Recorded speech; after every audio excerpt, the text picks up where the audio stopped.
Gran dilema migratorio. ¿Ajustas tu estatus para residente aquí o te vas y haces un proceso consular? Hoy le vamos a explicar cómo sí puedes ajustar tu estatus dentro de Estados Unidos. No se vayan.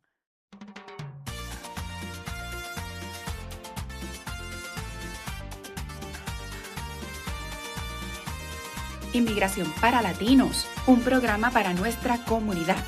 Aquí conocerás toda la verdad.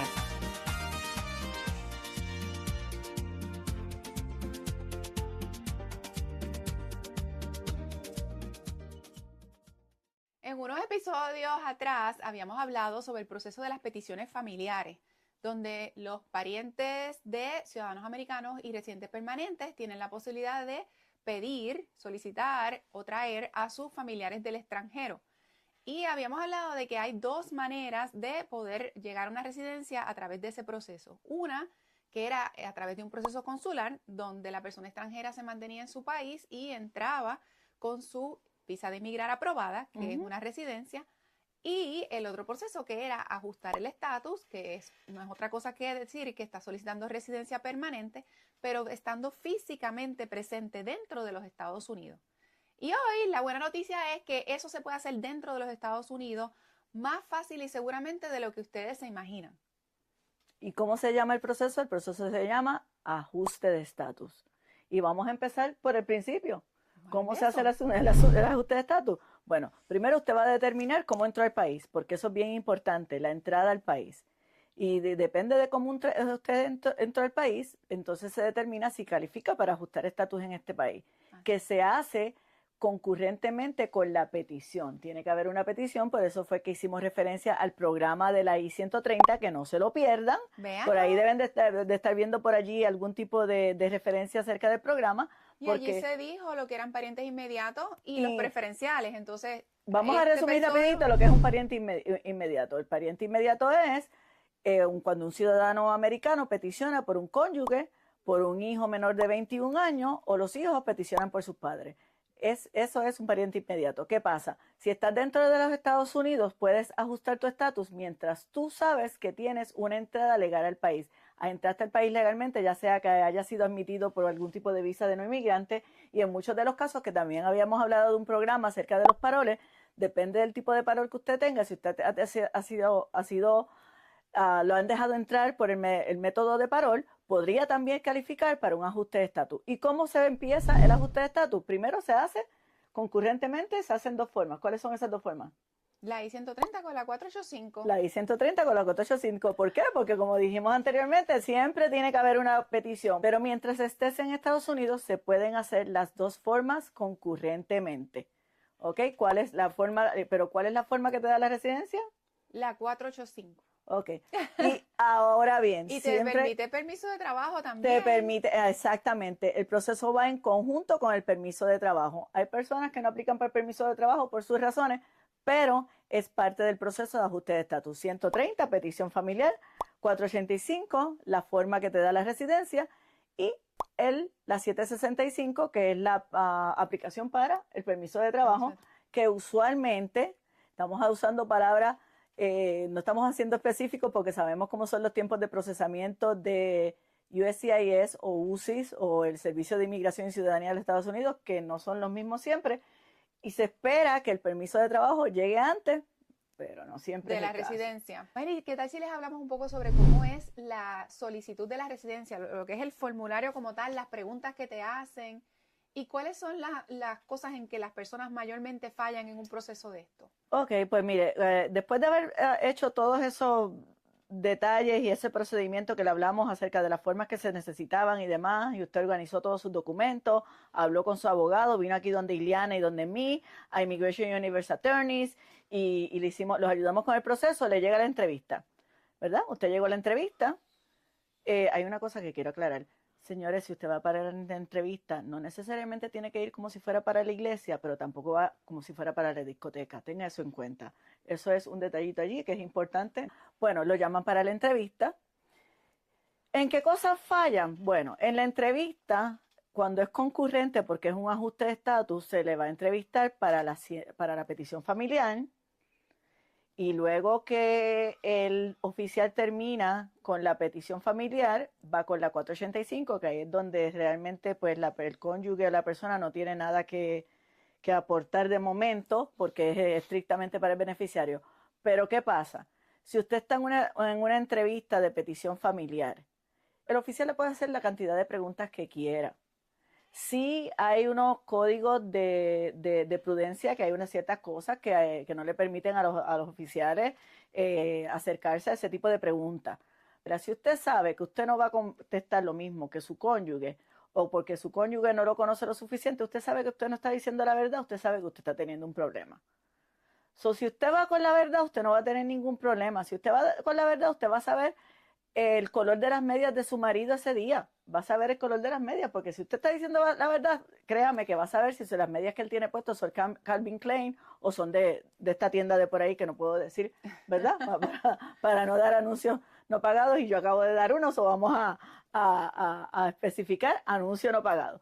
¿Qué pasa? Viene la 485, que esa es bien importante porque al fin y al cabo esa es la que da la residencia. Vuelvo y lo repito, te pueden aprobar una 130 y si no te aprueban la 485, No la hay 130, residencia. como dijimos en el programa anterior, No da derecho. no da nada, no da absolutamente nada. Estamos en el año 2026 y tienes un arresto que te sucedió, porque pasa, cuando eras jovencito en el 1990.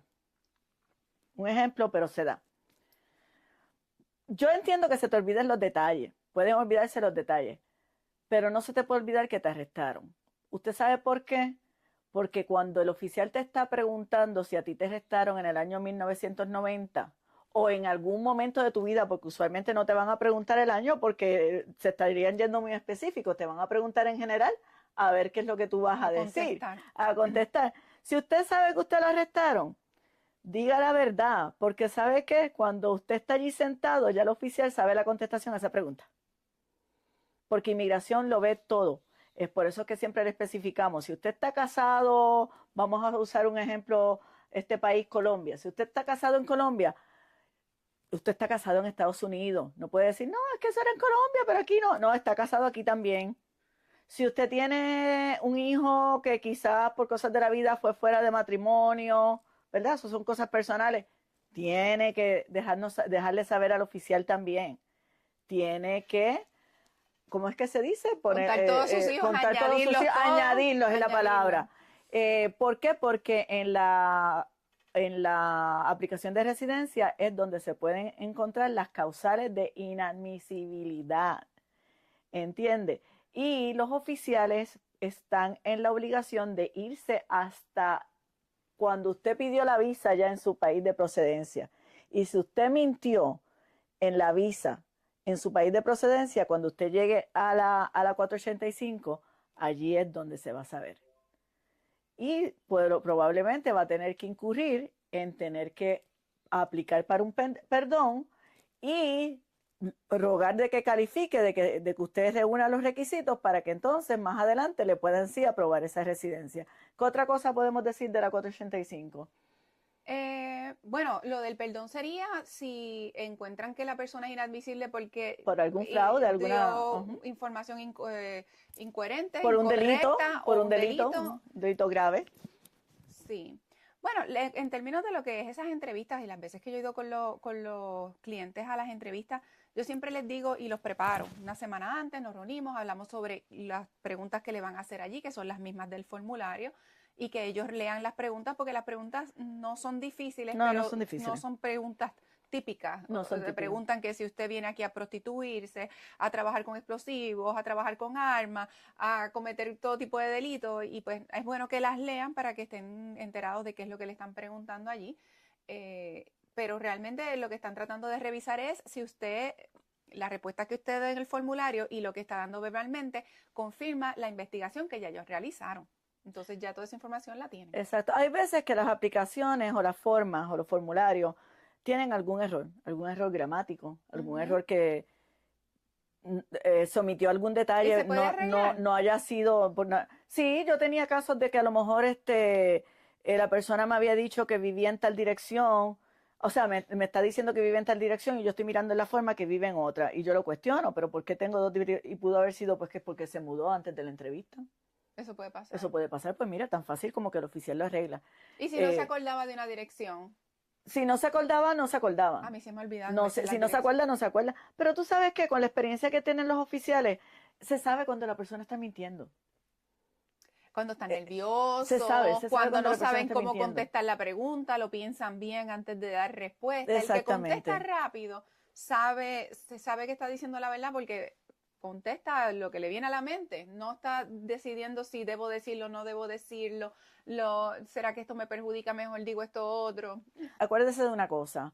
Usted no va a la entrevista tampoco a retar al oficial. Tenga eso bien en cuenta. No conteste la pregunta del oficial con otra pregunta. Porque si usted tiene que contestar la pregunta del oficial con otra pregunta, quiere decir que usted no sabe la respuesta a esa pregunta y quiere decir que probablemente usted tiene un problema. ¿Ok? Aunque no sea así, aunque sea que está nervioso y quiera asegurar de hacerlo todo bien y no cometer errores y entender bien.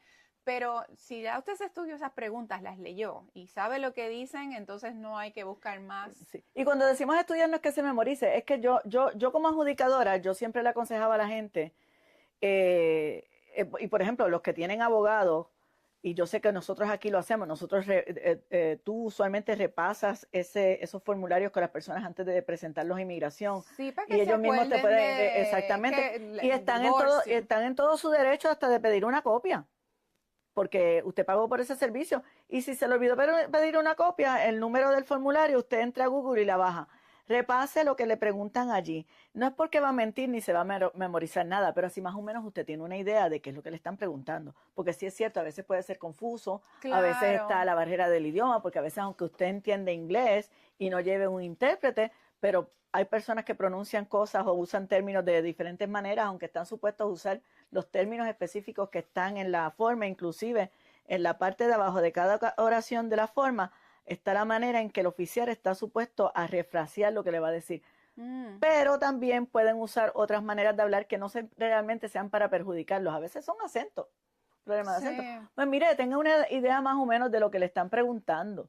Tengan una idea más o menos. Por eso es bueno que repase el formulario. No, o sea, no es que se tenga que aprender nada de memoria. No es como es familiarizarse, sí, tener bien claro qué tipo de preguntas hacen allí para que no le digan, ¿qué? Que si me voy a prostituir en los Estados Unidos, usted no le debe tomar por sorpresa esa pregunta porque la va a leer en el formulario antes de llegar allí, sabe que es una pregunta que ellos siempre hacen. Sí, y no, pues, como le dije, no cuestiona al oficial. Es sí o no. Y si es que sí y hay una razón que el oficial le pregunte a usted por qué, pues usted conteste el por qué. Trate de hacer lo más conciso que pueda. Se va a poner nervioso, todo el mundo se pone nervioso. Y si se pone nervioso y no se acuerda de algo, yo le digo, responda, no me acuerdo. Exactamente. Porque lo otro peor que yo he visto que podrían hacer es que entonces se sienten presionados a dar una respuesta rápida, pero no se acuerdan y dicen algo que no concuerda con lo anterior y o ahí lo es que donde ya está el peligro, porque esa palabrita que dice es diferente a lo que estaba supuesto a contestar sin querer, te puede llevar a una causal de inadmisibilidad. No me acuerdo o no sé la respuesta, es válido. Y te puede llegar a una negación de caso, y no queremos eso porque de ahí viene otro programa completamente diferente al de hoy. Después, ¿qué pasa después de la negación? Porque eso es otro programa completo. Sí. Sí. Entonces, pues esos son más o menos los requisitos de la 485. No mentir. No es tan difícil. No es tan difícil. Ya sabe que usted si no habla el idioma es su responsabilidad llevar un intérprete. Se les recomienda siempre oriéntese con un abogado. Volvemos a repetir los números de nuestras oficinas. ¿Cuáles son? 407-818-1244.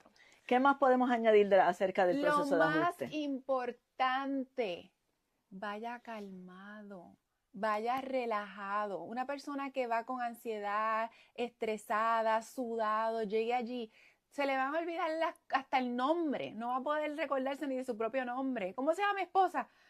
Ay, Dios mío, no me sale el nombre. No puede articular. Vaya relajado. Y no anticipe, y cuando está en la entrevista, especialmente de las 130, no anticipe las preguntas. Escuche. A que escuche, no anticipe las preguntas, no le pregunta al vecino que le preguntaron, no le pregunta a la estilista qué fue lo que le preguntaron. ¿Eso le da más estrés todavía? No anticipe. ¿Por qué? Porque volvemos a lo mismo. Si usted va con la verdad, usted no tiene nada de qué preocuparse. El que anda con la verdad no tiene absolutamente nada de qué preocuparse, pero ya se sabe que hay una manera de poder estar en el país y ajustar el estatus. ¿Y cuál es la más importante? Que usted haya tenido una entrada legal, ¿verdad? Después de Con la visa. entrada legal, ¿qué viene? Pues primero tener el pariente inmediato, Ujú. tener una forma de ajustar, porque los ajustes de estatus no salen por sí solos. Uno no puede llegar y decir, bueno, llegué, quiero solicitar mi residencia. El No. proceso de residencia sale a la razón de que usted tiene o un pariente que lo está patrocinando, un empleador que lo está patrocinando, o usted se está pidiendo usted mismo si utiliza las categorías que son de petición, de autopetición, o tiene un proceso humanitario que conduce a residencia. Y básicamente eso, hay un procesos de inversionistas como la EB5 y Gold Card que conducen a residencia, pero los más comunes, peticiones de familia, Sí. empleo, Oh, oh. humanitario. Así que con esto vamos a despedirnos. Y vamos a recordarles que se suscriban, que se me olvidó decírselo al principio, pero no me iba a ir sin dejárselo saber. Que se suscriban, que le repiquen a la campanita, que compartan, que le den share, que le den like en inglés, en español, en el idioma que usted quiera, pero hágalo, que comente para que nos siga ayudando a crear contenido. Y gracias, muchísimas gracias una vez más por el apoyo.